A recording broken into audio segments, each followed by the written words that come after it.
フレブルは買いたいけれど、仕事に行っている間は留守番させなければならないから難しい。そんな人が少なくないでしょ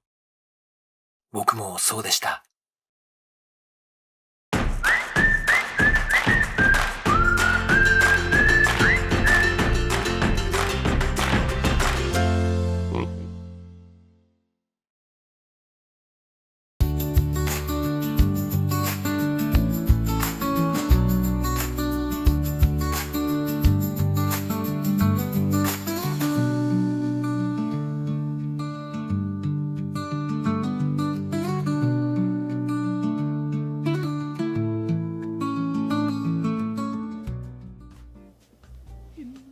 三部品のパパです。フレンチブルドッグを飼い始めて18年目、アラカン59歳です。今回は留守番の話をします。僕は会社員だった頃にフレブルを飼い始めて、独立して自宅で仕事をするようになるまでは、うちの子たちに留守番をしてもらうしかありませんでした。月曜から金曜までだいたい1日10時間くらいの長い留守番でした。勢いで最初のフレブル、お嬢をお迎えしてしまった僕は、留守番になってしまうことをね、仕方がない、どうにかなるって思っていたんです。そして、それから多頭飼いになっても、9年間に及ぶ留守番が続きました。こんな話をしたら、かわいそうだとか、ちょっとそれ虐待なんじゃないかというね、ご批判をいただくかもしれませんが、それでも僕は最初は無知だったんですけど、フレブルが欲しかったし、一緒に暮らしたいと、そういう思いが強かったんです。そしてどうにかやってきました。世の中にはフレブルが欲しいけど留守番になるから諦めなきゃっていうね、人が少なくないと思います。そういう人たちに僕の経験したことを伝えられたらなと思い、今回このテーマを選びました。前半では我が家の留守番の記録を振り返って思うことを、そして後半では留守番を諦めないための工夫などについてお話しします。どうぞ最後までご覧ください。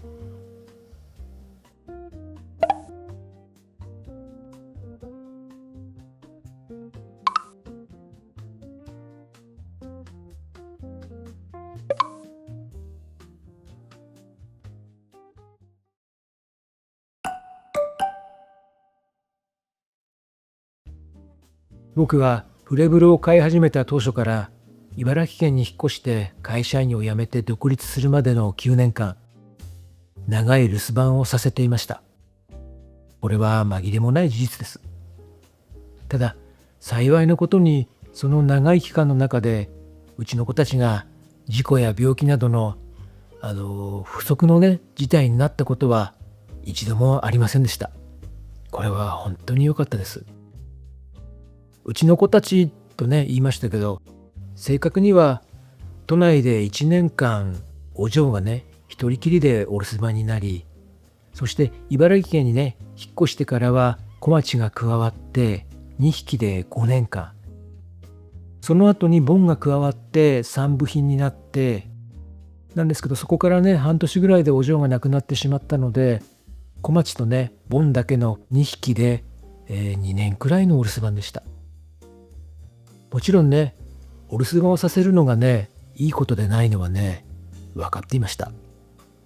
だから、飼い主のね、エゴだと言われてしまえばそれまでです。でも、僕はフレブルが欲しかったし、フレブルとね、一緒に暮らしたかったんです。ただ、留守番をさせていて、大きなね、問題が起きなかったから、今こうやって話していますが、仮に命にね関わるようなことが起きていたとしたら、僕はフレブルを飼い続けることをやめていたかもしれないなって、このね動画のシナリオを書いている途中で思いました。当時を振り返ると、会社に行っている時は本当ね絶えず留守番中のことがね気になってしまいましたね。まだウェブカメラみたいのはねそんなに普及してなかった頃なので、本当心配でね、仕事が終わると飛んで帰ってました。最初の頃はケージに入れたままね、お留守番させていたんですけど、東日本大震災を境にケージにね、閉じ込めておくと、こう自由にね、逃げられないっていうことがね、あると考えて、リビングでフリーにさせてお留守番させるようになりました。でも、そうなると、家に帰ってからがね、大変でした。一つは、トイレの問題です。決めた場所がね、やっぱりこう、多頭飼いでね、飼ってるんで、いっぱいになっちゃうとね、トイレのね、ない場所でね、やってしまったりするんで、これで部屋の中にね、臭い匂いが充満して、あと、カーペットにもね、いくつもね、シミができました。でも、これはほんの序の口で、静かにね、寝ているばかりじゃないですから、あちこちいろいろとね、壊されました。お嬢、小町、ボンのね、3匹だった頃っていうのは、お嬢がね、カーペットを破壊する専門家だったんですね。で、小町はね、クッションから綿をね、出すスペシャリスト。ボンはね、まだ成犬前だったんで、歯のね、生え変わりの時期とかもあったので、木製のね、家具とか、あと柱、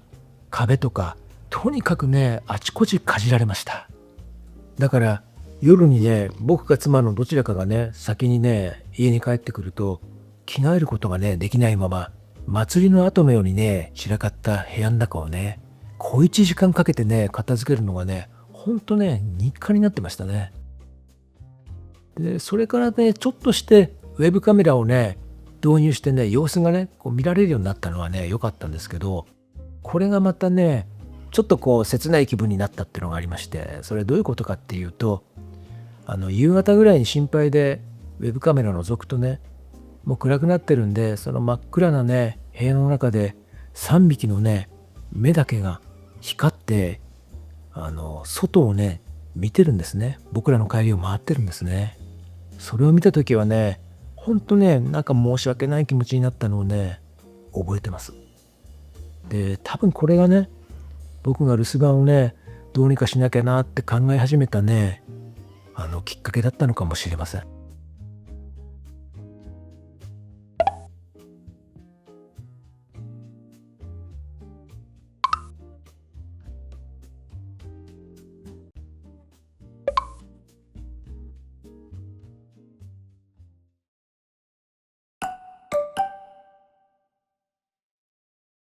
うちでは僕が独立して自宅で仕事をするようになった2018年からは長い留守番をね、させていません。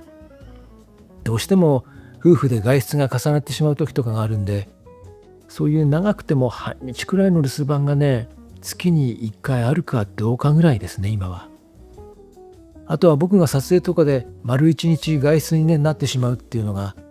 スケジュールで先に分かったら、その日に妻が有給休暇をね、取ってくれるようになってます。でも、これはね、僕がたまたま独立っていうね、ことがうまくいっただけで、本当ラッキーだっただけです。みんながみんな会社員だったりね、勤めを辞められるわけではね、ありませんよね。だけど、留守番のことだけでね、フレブルと暮らすのをね、諦めてほしくないなっていうのが僕の思いなんです。留守番はね、確かに寂しい思いをさせてしまうかもしれません。だけど、それ以上のね、愛情を留守番以外のところでね、たくさんかけてあげることもできますし、留守番がね、長いからといって、その子への愛情が足りないってことではないんです。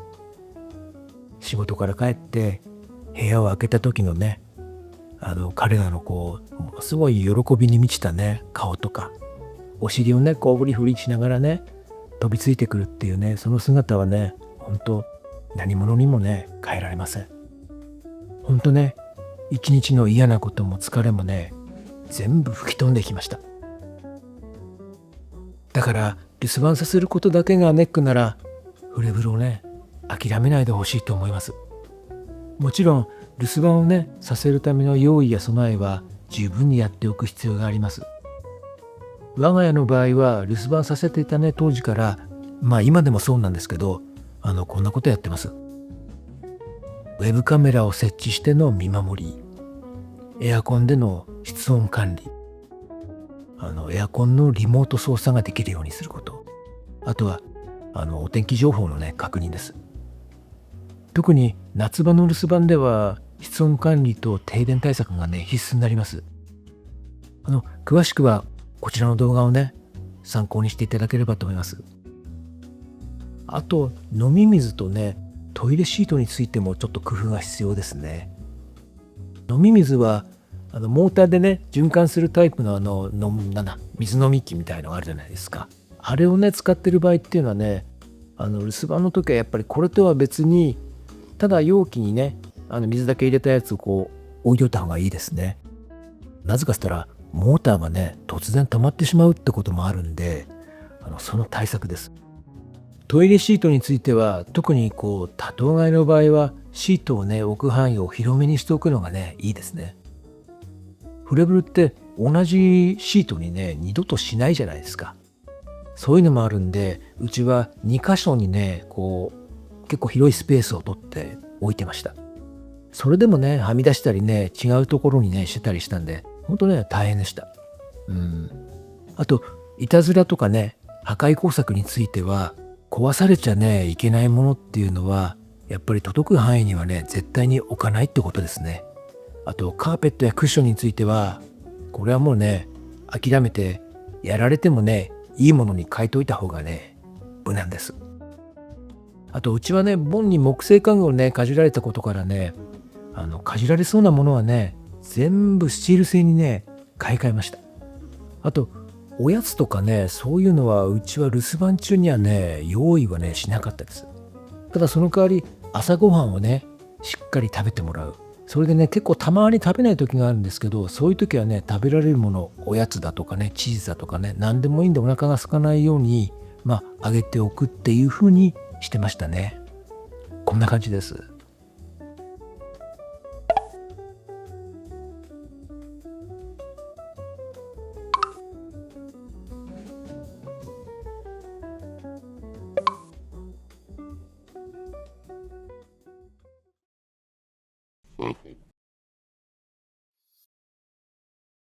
さて、今回はフレブルと留守番の話をさせていただきました。ところで、留守番で注意しなければならないことがあります。それは、その子が分離不安の強い子だった場合です。飼い主とね、離れることにね、強いストレスやね、恐怖を感じるね、それが分離不安なんですけど、長時間ね、吠え続けたり、下痢やね、足なめをする、そんなね、行動が出たりするらしいです。うちでもボンはね、僕が出勤しようとするとスリッパにかじりついて離れなくなるってことがね、たびたびありました。で、もう慣らしていくしかなかったんですけども、だからパピーの頃からね、なるべく飼い主と離れることっていうのをちょっとずつね、慣らしていくっていうのも必要ですね。そうすればね、治ってくるっていうのは言われてます。皆さんでも留守番についてのエピソードやご意見などがありましたら、ぜひコメント欄で聞かせてください。また、少しでもこの動画を面白いと感じていただけましたら、チャンネル登録やいいねを押していただけますと、とても励みになります。それではまた次回お会いしましょう。さようなら。